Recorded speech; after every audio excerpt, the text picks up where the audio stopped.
Hello friends, स्वागत है आपके अपने यूट्यूब चैनल गायत्री ऑफिशियल में। आपका एसएससी कांस्टेबल जीडी हो, सीपीओ एसआई, एससी, एपीएफ का कोई भी रिक्रूटमेंट हो, वो मेडिकल की यदि हम बात करें तो मेडिकल के लिए यूनिफॉर्म मेडिकल गाइडलाइन 2015 की गाइडलाइन लागू होती है। उसको रिवाइज कर दिया गया 2021 में। तो मेडिकल आपका हुआ, मेडिकल में आप यदि अनफिट हो गए तो आपको री मेडिकल के लिए ऑप्शन है आपके पास में कि सभी को री मेडिकल मिलता है, चाहे जैसा कोई पॉइंट हो। कलर विजन भी है आपका तो भी आपको री मेडिकल दिया जाएगा, यानी कि री मेडिकल सबके लिए ओपन है। हाँ, ये जरूर है कि कोई कैंडिडेट यदि री मेडिकल ना लेना चाहे तो वो एप्लीकेशन पे लिख देते हैं कि मैं री मेडिकल नहीं लेना चाहता, मैं घर जा रहा हूँ। लेकिन आपका अधिकार है कि आप री मेडिकल ले सकते हैं। अब री मेडिकल में भी ये आप अनफिट हो गए तो क्या आपके पास कोई रास्ता बचता है? अब देखिए, री मेडिकल में अनफिट यदि आप हो जाते हैं, उससे पहले आपको ये महेश सिंह हैं हमारे कैंडिडेट एसएससी जीडी के, जिनको री मेडिकल मिला था 2 पॉइंट से इनके। आप यहाँ पर देख लीजिए इसको कि 2 पॉइंट हैं। एक तो हाइपरटेंशन 164/100 और दूसरा टैकीकार्डिया यानी ब्लड प्रेशर इनका बढ़ा हुआ था, और दूसरा इनका पल्स रेट बढ़ा हुआ था, धड़कन ज्यादा थी इनकी। बीपी कितना होना चाहिए? तो बीपी होना चाहिए 140, 90 से ऊपर नहीं जाना चाहिए इनका। 64/100 हो गया। पल्स रेट 50 से 100 के बीच में रहना चाहिए, ये मेडिकल गाइडलाइन कहती है। अब इनको री मेडिकल मिला, उसके बाद री मेडिकल में क्या होता है? तो री मेडिकल में जब ये जाते हैं वहां पर इनको री मेडिकल कितने दिन तक चला इनका? 15/10 का इनका रिपोर्ट है। 15/10 को इनको अनफिट किया गया है। उससे पहले देखिए 10/10 को बीपी मेजर किया गया है। उसके बाद में 11/10 को बीपी मेजर किया गया है। 14/10 को बीपी मेजर किया गया है। और उसके बाद इनका जो ईसीजी वगैरह जो है उसके बारे में भी दिया गया है रिपोर्ट। और पल्स रेट इनका नॉर्मल हो गया री मेडिकल में, लेकिन ब्लड प्रेशर जो है उसका एवरेज जो है वो ज्यादा आया, और उसमें परसिस्टेंट हाइपरटेंशन आप यहां देख रहे हैं, अनफिट इनको कर दिया गया। लेकिन इनके केस में ये कहते हैं कि मेडिकल गाइडलाइन फॉलो नहीं की गई। मेडिकल गाइडलाइन फॉलो नहीं की गई, ये अप्रोच करते हैं हाई कोर्ट, और हाई कोर्ट से इनका क्या ऑर्डर आता है वो आपको दिखाता है। अब मेडिकल गाइडलाइन में क्या फॉलो नहीं किया गया वो देखिए। तो मेडिकल गाइडलाइन पेज नंबर 44 पे हम जाते हैं तो कुछ एग्जांपल्स दिए हुए हैं। वहां पर जो ब्लड प्रेशर वाले जो कैंडिडेट्स हैं, बीपी पल्स रेट उसके कैंडिडेट्स जो हैं, उनके लिए क्या कहा गया है? For candidate who have been rejected on the ground of hypertension tachycardia should be admitted hospitalized by the board before giving their final opinion। कि कैंडिडेट को यूनिट हॉस्पिटल में एडमिट किया जाना चाहिए, और कुछ सेंटर्स पे किया भी गया। 24 घंटे के लिए एडमिट किया गया, पूरा ऑब्जर्वेशन में रखा गया, और उसके बाद उनको फिट किया गया, अनफिट किया गया। तो पूरा गाइडलाइन फॉलो किया जा रहा है। उस स्थिति में देखिए, यदि आप अनफिट हो जाते हैं तो आपके पास उसको चैलेंज करने का अधिकार नहीं रहता। इन्होंने सिर्फ इस पॉइंट के आधार पर इसको चैलेंज कर दिया, क्योंकि इनको एडमिट नहीं किया गया था। इनको सुबह बुलाया जाता और इनको दिन में 2 बार 3 बार बीपी नाप कर इनको शाम को घर भेज दिया जाता। 3 दिन तक मेजरमेंट तो किया है लेकिन एडमिट नहीं किया था। एडमिट नहीं किया तो अब इनका जो कोर्ट ऑर्डर है वो आपको दिखाते हैं। अब ये देखिए, ये माननीय इलाहाबाद उच्च न्यायालय का ये ऑर्डर है, लखनऊ बेंच का।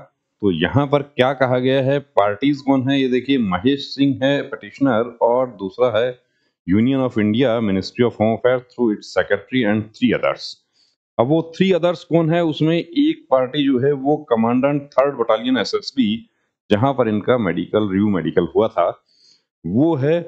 और क्या है प्रेयर? तो देखिए, प्रेयर है कि पूरा सीबीटी ये सब होने के बाद में कैंडिडेट को after the aforesaid the petitioner was directed to appear in the physical standard test physical efficiency test on 4th October 2024 at SSB Lakhimpur Kheri, जहां पर पिटिशनर उपस्थित होते हैं। और उसके बाद में and after a detail medical examination he was declared medically unfit due to hypertension and tachycardia.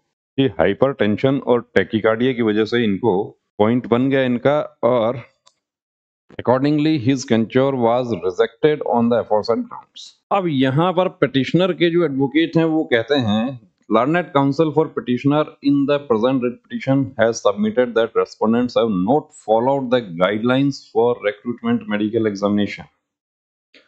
कि जो पॉइंट यहाँ पर उठाया गया है वो यही है कि रिक्रूटमेंट मेडिकल एग्जामिनेशन की जो गाइडलाइन है वो फॉलो नहीं की गई है। मेडिकल गाइडलाइन क्या कहती है कि कैंडिडेट को एडमिट किया जाना चाहिए।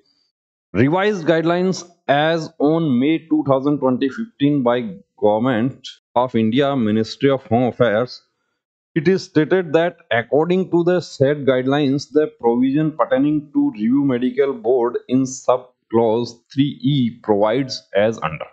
कि जो आपको दिखाया था मेडिकल गाइडलाइन पेज नंबर 44, वो यहाँ पर बताया गया है कि for candidates who have been rejected on the ground of hypertension tachycardia should be admitted hospitalized by the board before giving their final opinion regarding the candidate's fitness। इनके case में क्या ऐसा हुआ? इनके केस में ऐसा नहीं हुआ। It has been alleged that respondents have not followed the guidelines। जो पॉइंट है वो है, समझने वाली बात यहाँ पर ये है कि मेडिकल गाइडलाइन फॉलो नहीं की गई रिव्यू मेडिकल बोर्ड के द्वारा, वही एक पॉइंट है। ये फिट है अनफिट है ये बड़ा इशू नहीं है, इशू ये है कि मेडिकल गाइडलाइन फॉलो नहीं की गई। It has been alleged that respondents have not followed the guidelines and he was not hospitalized before the review medical board and accordingly has challenged the determination of the review medical board। Admit नहीं किया गया तो उन्होंने इसको challenge कर दिया। अब challenge कर दिया तो यहां पर देखिए जो एएसजी हैं, जो डीएसजी हैं sorry, not dispute the fact that the guideline of recruitment medical examination in Central Armed Police Forces and Assam Rifle revised guidelines as on May 2015 are applicable in the case of recruitment for which the petitioner is appeared on the basis of instructions received from commandant। कि जो government of India की तरफ से learned advocate यहाँ पर उपस्थित हुए हैं उन्होंने ये कहा कि इसमें कोई डिस्प्यूट नहीं है, जो इंस्ट्रक्शंस प्राप्त हुए हैं उसमें ये क्लियर है कि कैंडिडेट को एडमिट किया जाना चाहिए था, नहीं किया गया। तो अब आगे क्या होता है?